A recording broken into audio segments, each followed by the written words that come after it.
Oke, kita akan lanjutkan pembahasan tentang doktrin Tritunggal. Minggu yang lalu kita sudah membahas tentang monarki Sang Bapa dan perikoresis ilahi. Ini satu dinamika kehidupan internal dari Allah kita. Dan juga bahwa Tritunggal itu menjadi fondasi dari segala realitas yang ada. Ya, nah, Bapak Ibu bisa melihat pembahasan video ini yang saya beri judul uh, ini ya, kuliah teologi Saint Maximus, sang pengaku iman, pengantar sistematika ya, alat Tritunggal bagian yang ke pertama ya, bagian yang pertama. Nah, kali ini kita akan masuk ke bagian yang kedua. Di bagian yang pertama itu saya membahas ini,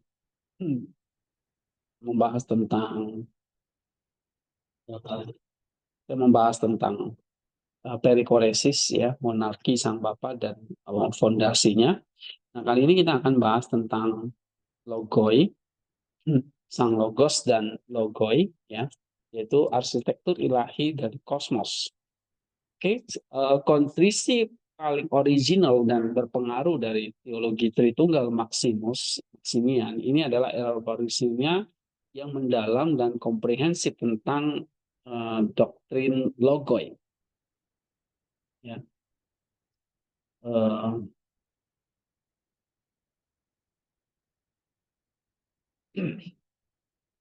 Oke. Nah, konsep ini yang memiliki akar dalam filsafat Stoa dan teologi Kristen Alexandria, khususnya Origen, ya, ditransformasi secara radikal oleh Maximus. Dia tidak lagi menjadi sekedar prinsip rasional yang impersonal, tapi menjadi sebuah visi kristosentris yang agung tentang bagaimana seluruh realitas diciptakan, ditopang, dan diarahkan menuju kepada tujuannya. Oke, nah satu doktrin yang penting dari Maximus adalah tentang logo ini, ya, sang logos dan logo ini. Nah definisinya sekarang, kehendak ilahi sebagai DNA ciptaan. Logoi bentuk jamaknya adalah logoi, tunggalnya logos. Ini adalah prinsip-prinsip ilahi, kehendak-kehendak kreatif atau definisi ontologis dari setiap makhluk ciptaan. Setiap logos adalah pikiran dan kehendak Allah yang unik dan kekal untuk setiap entitas spesifik yang telah ada tanpa awal di dalam sang logos.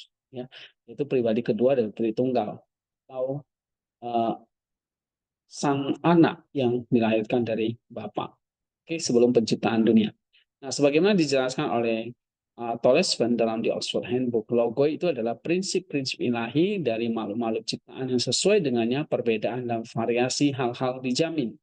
Mereka berfungsi sebagai cetak biru arsitektural dari kosmos yang memastikan bahwa setiap makhluk dari sebutir pasir hingga seorang malaikat agung punya esensi, punya tujuan atau telos dan tempat yang unik dalam keseluruhan rencana ilahi.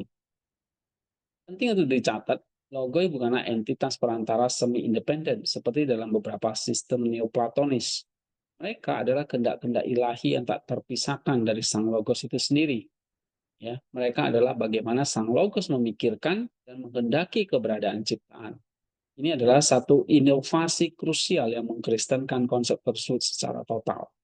Ya. Jadi semua berasal dari sang logos, di mana logos ini memiliki begitu banyak logoi atau logos-logos di dalam setiap ciptaannya. Ya, sehingga semua mereka itu adalah gambaran dari kehendak-kehendak ilahi yang tak terpisahkan dari sang logos itu sendiri. Di semua ciptaan mereka itu adalah bagaimana sang logos memikirkan dan menghendaki keadaan ini, ya, sehingga bisa dikatakan ini adalah satu inovasi yang krusial yang semua apa yang diciptakan itu sebetulnya adalah berasal dari sang logos, istilahnya mengkristenkan konsep tersebut secara total. Oke, poin yang berikutnya adalah ini hubungan dialektis satu dan banyak simfoni kosmis.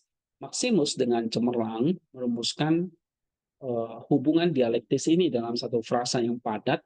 Itu dikatakan sang logos yang satu adalah banyak logoi dan yang banyak adalah satu logos.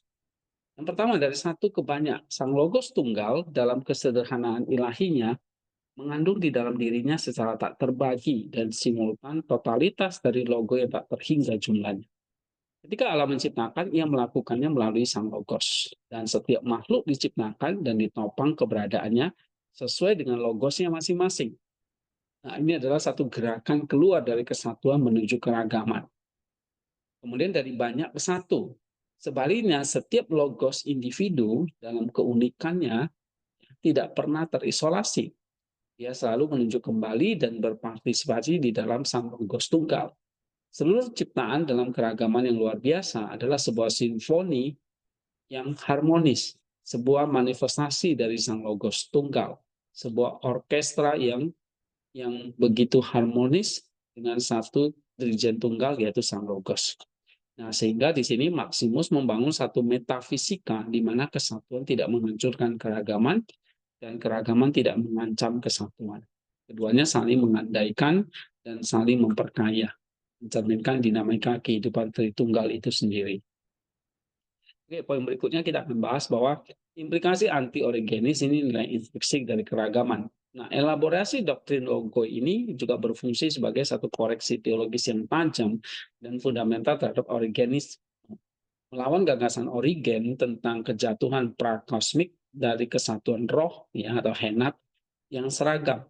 Nah, di sini Maximus menegaskan bahwa keragaman dan perbedaan itu bukanlah hasil dari dosa, tapi bagian dari kehendak yang baik dari Allah sejak mula.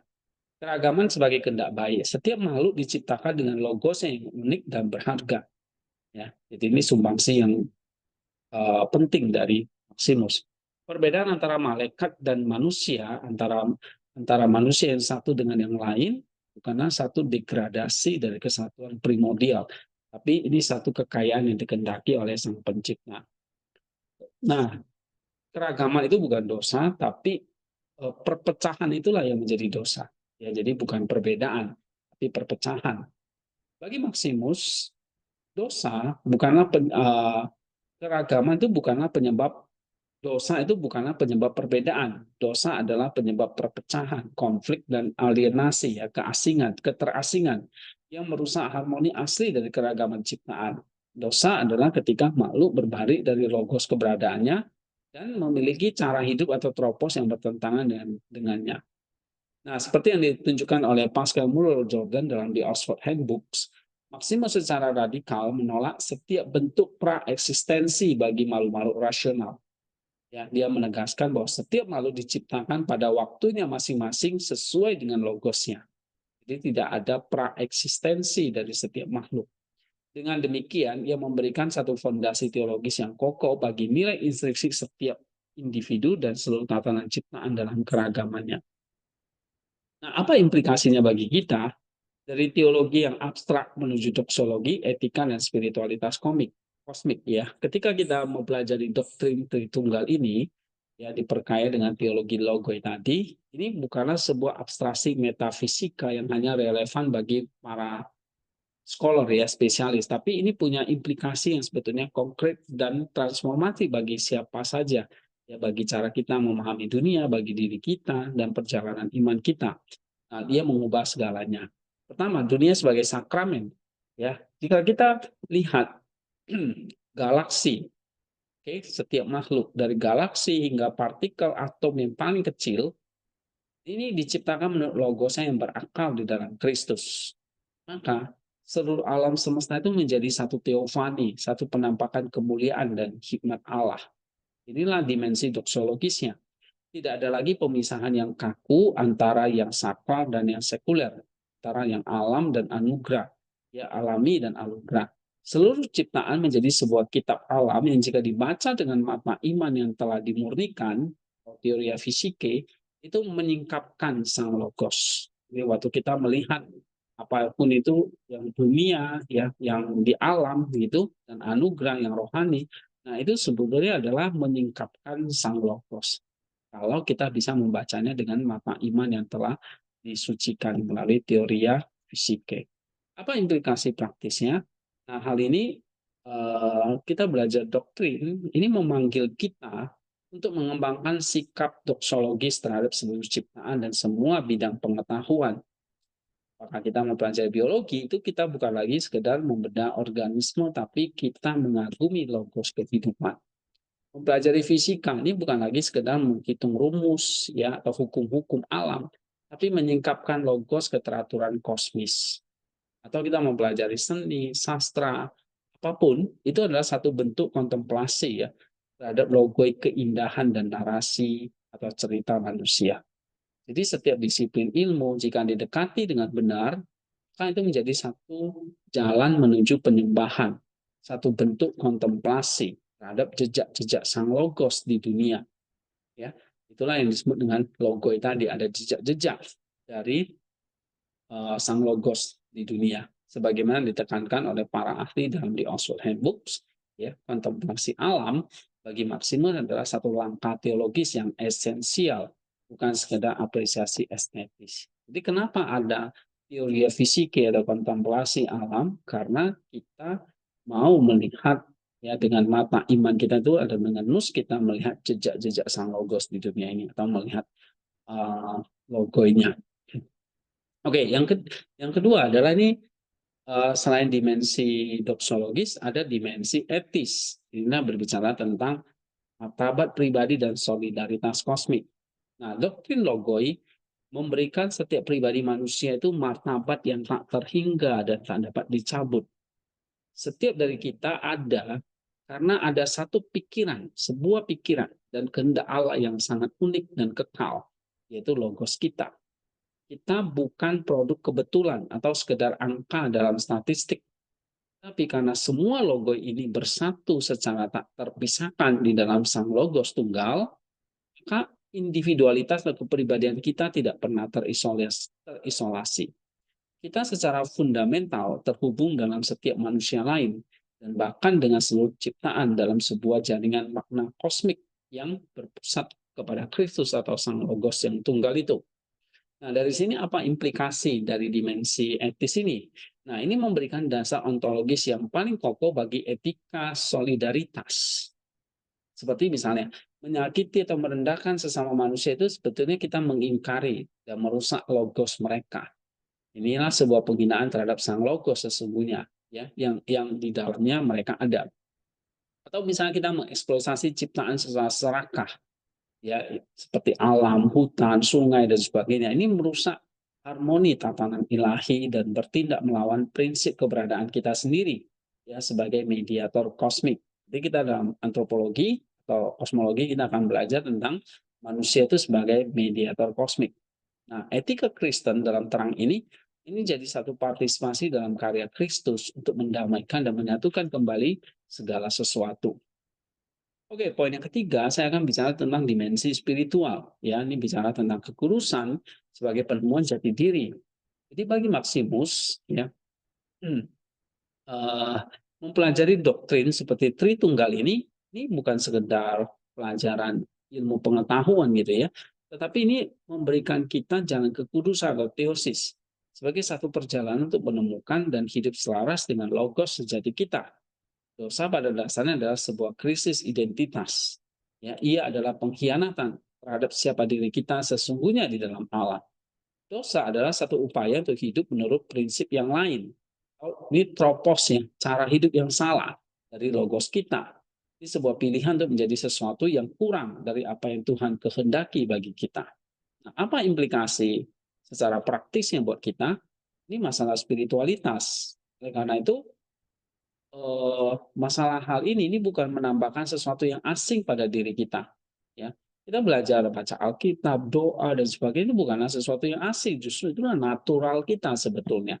Kenapa kita malas berdoa? Kenapa kita menyakiti sesama? Kenapa kita tidak mau membaca kitab suci? Karena ini sesuatu yang asing. Nah, itulah karena ada dosa tadi yang membuat jadi sesuatu yang asing, yang harusnya itu natural tapi menjadi asing. Oleh karena dosa itu. Jadi dosa itu pada dasarnya menjadi sebuah krisis identitas yang harusnya itu memang oke, baik, tapi kita jadi tidak tahu kalau itu adalah sesuatu yang baik.